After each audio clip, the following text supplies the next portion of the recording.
Magandang araw mga kaaling Hilda, nandito po ulit ako, nagbabalik. Kumusta naman po ang lahat mga kaaling Hilda? Alam ko po ngayon, hindi po lahat nasa mabuting kalagayan. Dahil po sa sunod-sunod na bagyo at wala pong tigil na ulan, marami pong binaha na lugar dito sa Maynila. At hindi lang po dito sa Maynila, pati po yung mga karatig na probinsya mga kaaling Hilda. Sana po nasa mabuti po silang kalagayan ngayon. Siya nga po pala mga kaaling Hilda, nagpunta po ako dito sa palengke kasi bibili po ako ng ulam namin ng tanghalian. Buto-buto nga lang po yung bibilhin ko mga kaaling Hilda, ilalaga ko. Gusto po kasi ng aking sikmura makaramdam ng init ngayon. Pagpasensyahan nyo na po yung boses ko mga kaaling Hilda kung malat. Ilang araw din po kasi akong wala sa kondisyon. Wala sa kondisyon? Ano yan? Isasabong.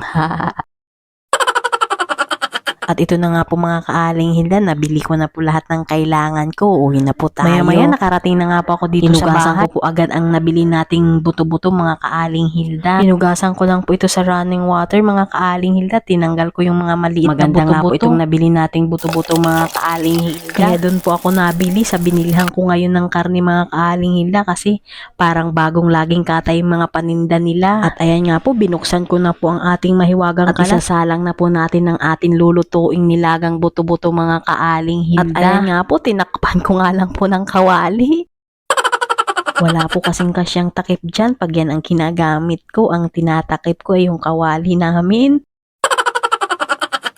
Ang sinunod ko namang gayat-gayatin ay itong mga panghalong gulay. Pagkatapos sa gulay, hinugasan ko naman po muna itong mga pinagamitan ko para malinis po yung lababo. At napansin ko nga na puno na po itong container na lagayan namin ng mga kanin-kanin. Kaya tinanggal ko na po at pinalitan ko na din ng plastic. Dito sa Taguig, mahigpit po sila sa mga basura, mga kaaling Hilda. Naka-schedule po ang pagkukuha ng nabubulok at saka hindi nabubulok. Halimbawa po ngayong araw, ang schedule nila ay hindi nabubulok. Kailangan yun lang po ang ibababa nyo. Kung isasama nyo po yung hindi nila naka-schedule, hindi po nila kukunin yun. Tama din naman po yun kasi hindi naman naka-schedule, wag na pong kunin.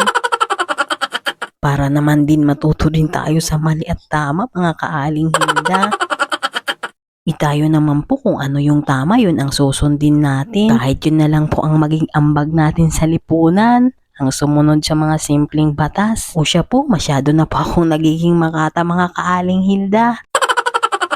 At ito nga po, nilabas ko nga po itong mga nilabhan namin na hindi natutuyo nakaraan pa mga kaaling Hilda. Nagpakita po kasi si Haring Araw ngayon mga kaaling Hilda, sana tuloy-tuloy na. Pagkatapos ko pong nailabas ang ating mga sinampay mga kaaling Hilda, sinunod ko naman pong ilagay itong mga gulay. At sinabay ko na din pong lagyan ng asin mga kaaling Hilda. At maya-maya po itong ating buto-buto, konting kulo na lang. At maya-maya nga po, pinasok ko na naman po itong pinaglalabas kong mga sinampay natin mga kaaling Hilda. Paano umaampon na naman? Pagkatapos nga po ng tanghalian, mga kaaling Hilda, inantok po ako kaya natulog po muna ako. Malamig po kasi kaya masarap po matulog. Shhh, huwag po kayong maingay, may natutulog pong maganda.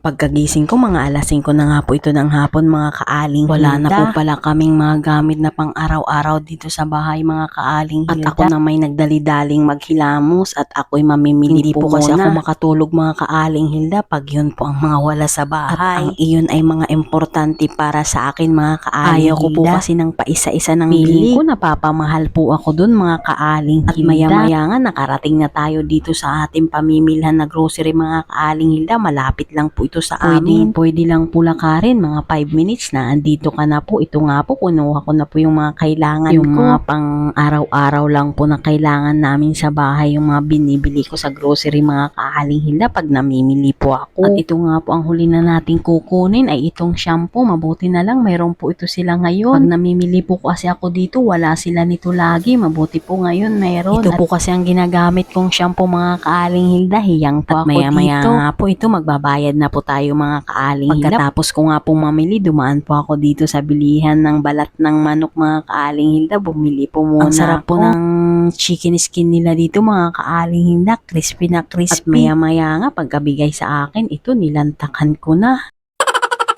Napasok pa nga po ako dyan kasi mainit-init pa. Yan po kasi ang takaw po. Natatawa nga po ako dito sa ilaw mga kaaling Hilda. Patay sindi. Maya-maya bumili lang din po ako ng gulaman mga kaaling Hilda kasi nauhaw po ako. Hanggang dito na lang po mga kaaling Hilda. Mag-iingat po kayong lahat. Bye-bye po.